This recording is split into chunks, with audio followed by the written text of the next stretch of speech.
Hello students, welcome to Listen and Learn Standard 9 English Bridge Course Activity 20.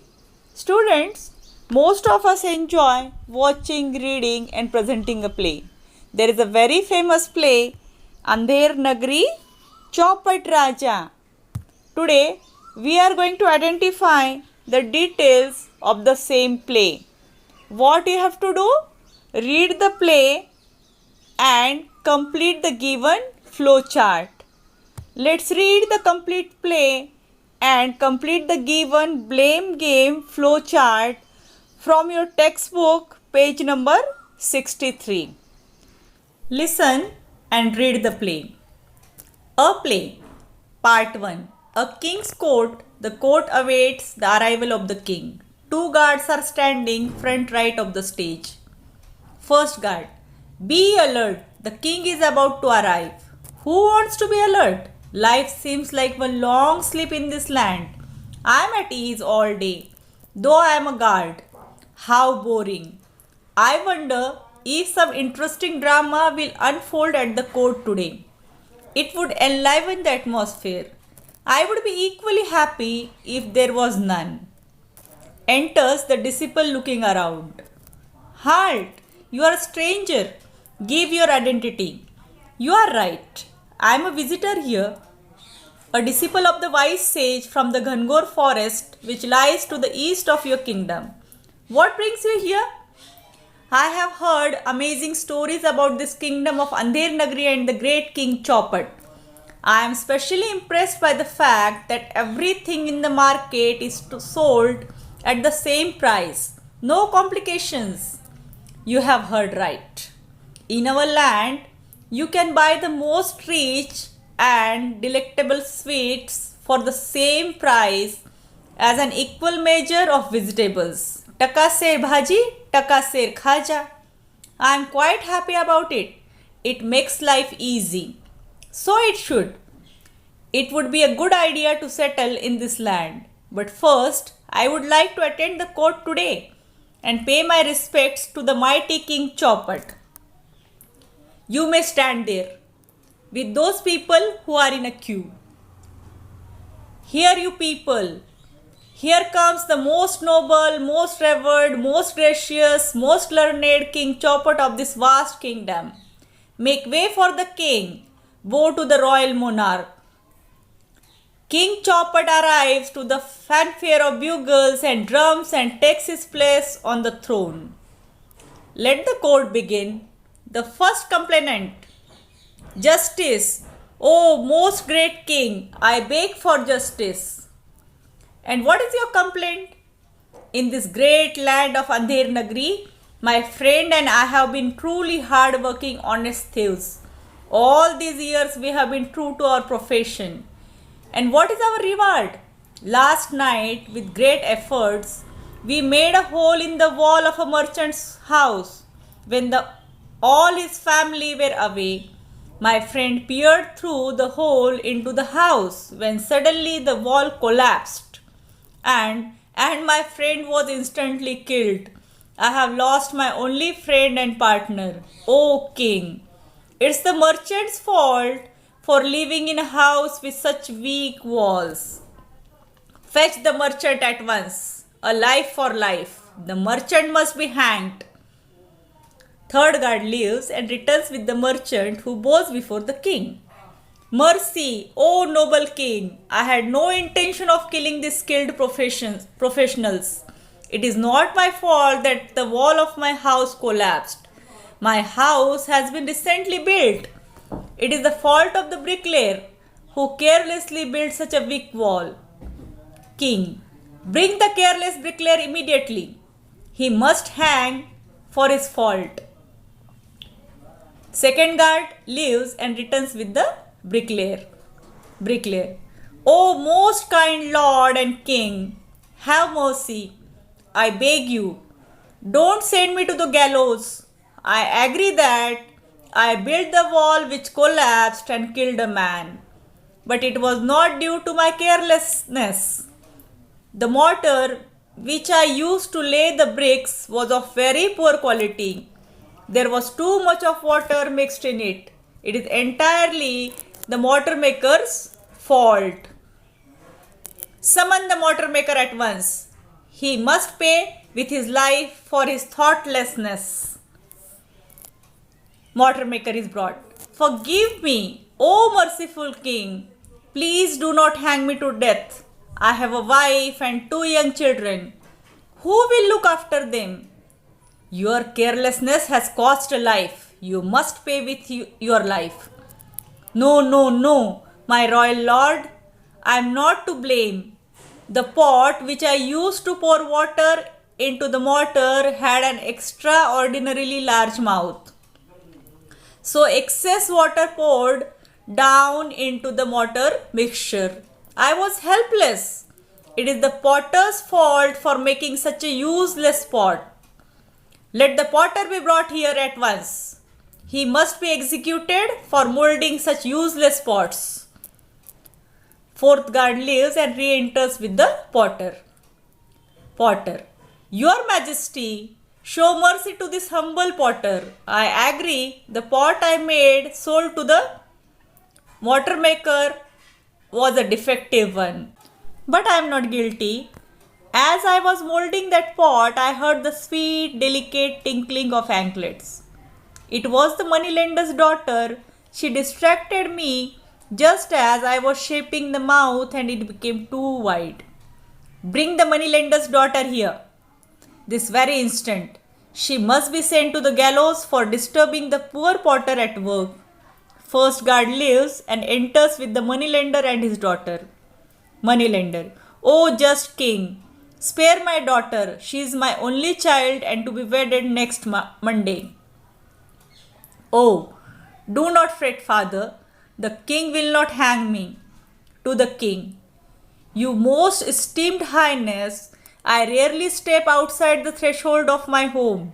But as my father said, I am to be married next week and my jewelry is not ready.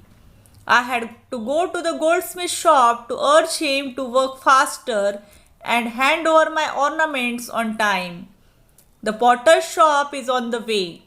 I could not help it. It is all the goldsmith's fault. Had he delivered my ornaments on time, I would not have been forced to go past the potter's shop. Then send for the goldsmith, and without any delay, he must be hanged.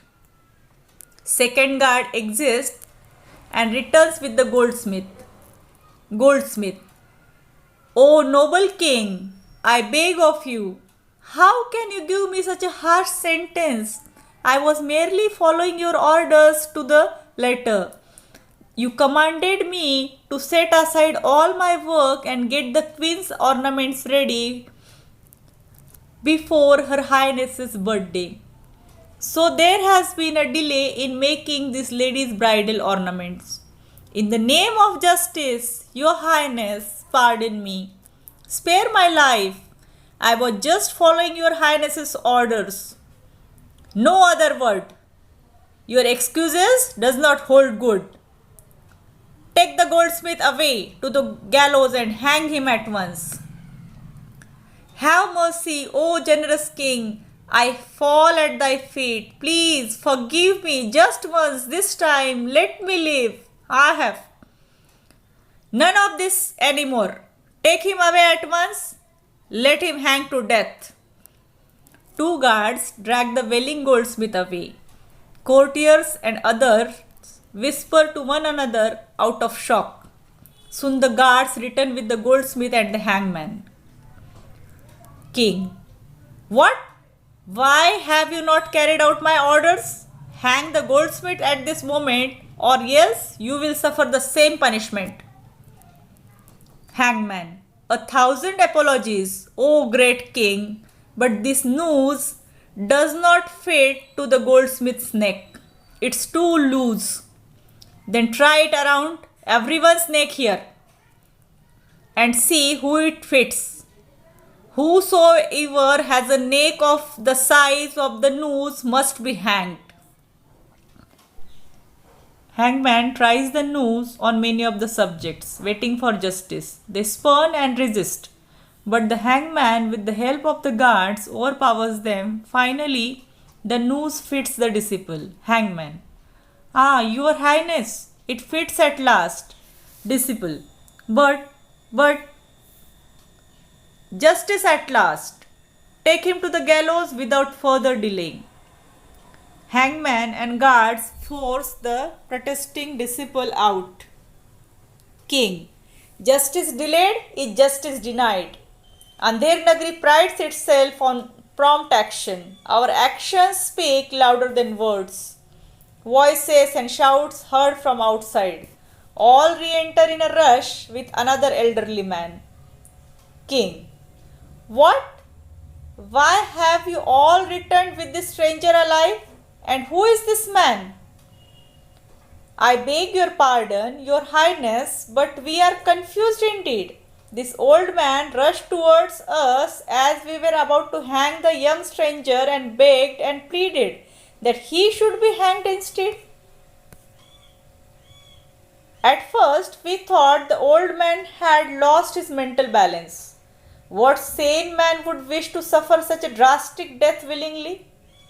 But this young man says that he is a wise and learned sage from the forest yonder, and he himself was this man's disciple. Sage. O noble king, you are most generous. Be kind and allow me to be hanged in place of my disciple. I beg of you. What a strange appeal! And why does such a wise and holy man wish to obstruct the course of justice, may I ask? Sage. Your Majesty, the truth is, no, I cannot say it. I demand an explanation, or I shall not have you hanged in place of your disciple. You see, it has been predicted by the great prophets. No, I shouldn't say this. Speak out at once, or your disciple will be hanged. The great prophets have foretold that one who will be hanged on this day in this kingdom shall become the next king and conquer many more nations. I want to become the next great king, your Majesty, and reign over a great country. I will go down in history as a famous royal monarch.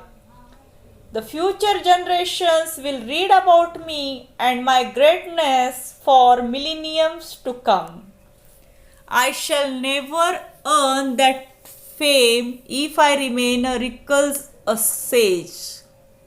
So, do grant me this favor, O king. Let me die at the gallows today. King. The next king, and this kingdom will expand. Glory for millenniums to come. Why not one, but I should be entitled to this privilege? Guards, take me to the gallows and hang me at once without any delay. Hurry up.